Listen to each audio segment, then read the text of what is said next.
मराठी कथा कोल्हा आणि कावळा। एक होता कोल्हा, जंगलात राहायचा। चतुरपणाने आपले पोट भरायचा। लबाडपणा हा त्याचा स्वभाव होता। एक दिवस त्याला काहीच खायला मिळाले नाही। त्याने जंगल पालथी घातले।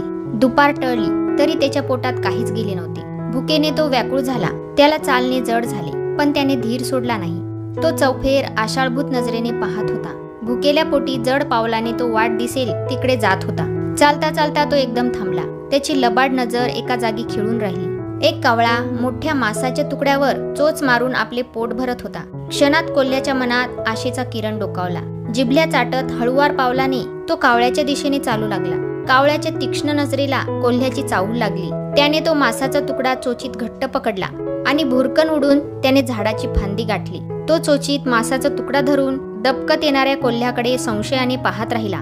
कोल्हा त्या झाडाखाली आला। मनात लबाडीचा निश्चय पक्का झाला। उभ्या जागेवरून त्याने फांदीवर बसलेल्या कावळ्याकडे पाहिले।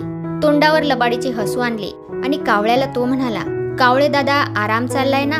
कावळा काहीच बोलला नाही। त्याने चोच उघडली नाही, पण कोल्ह्याने आशा सोडली नाही। तो म्हणाला, भाऊ, तुझ्यासारखा सुंदर पक्षी मी आजवर पाहिला नाही। सावळा तकतकीत रंग, सुरेख टोकदार चोच। खरं सांगू भाऊ, तुला सारे हिनवतात। तुझ्या आवाजाला नावं ठेवतात। मूर्ख आहेत सारे। तुला परमेश्वराने जो गळा दिला आहे तसा अन्य कुणालाही दिला नाही। कावळा कोल्ह्याकडे बघत होता।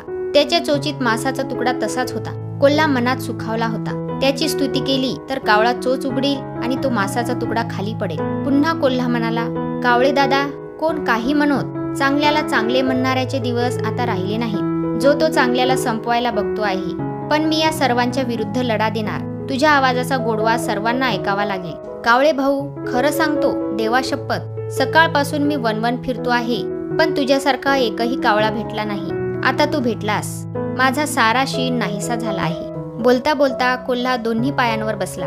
कावळ्याकडे बघत तो म्हणाला, भाऊ, मला फक्त एकदा तुझं गाणं ऐकव। तुझ्या आवाजाचा गोडवा माझ्या मनात साठवून ठेवतो। लढा द्यायला मला ते गाणं शक्ती देईल। कावळा मनात हसला। कोल्ह्याचा कावा त्याच्या मनात केव्हाच आला होता। त्याच्या पूर्वजांनी केलेला मूर्खपणा त्याला आठवत होता। कोल्ह्याकडे पाहत त्याने आपले पंख फडकावले। चोचीतला मासाचा तुकडा फांदीवर ठेवला। त्यावर पायांच्या नख्यांची पकड घट्ट केली आणि तो गाऊ लागला। कोल्हा गडबडला, पण क्षणात स्वतःला सावरत गोड आवाजात म्हणाला, छान छान गातोस, पण तुझं नाचणं त्याहीपेक्षा चांगलं। जरा नाचून दाखवतोस? कावळा मनात हसला। शांतपणे त्याने पायात पकडलेला मासाचा तुकडा चोचीत पकडला आणि पंख फडकवत फांदीवर नाचत राहिला। ते सर्व कोल्हा पाहत राहिला। आता त्याला समजून चुकले, कावळा फसणार नाही, त्याला शहाणपण आले आहे। अशा प्रकारे ही गोष्ट इथेच संपली। ही गोष्ट तुम्हाला आवडली असेल तर प्लीज या चॅनलला सबस्क्राईब करायला विसरू नका।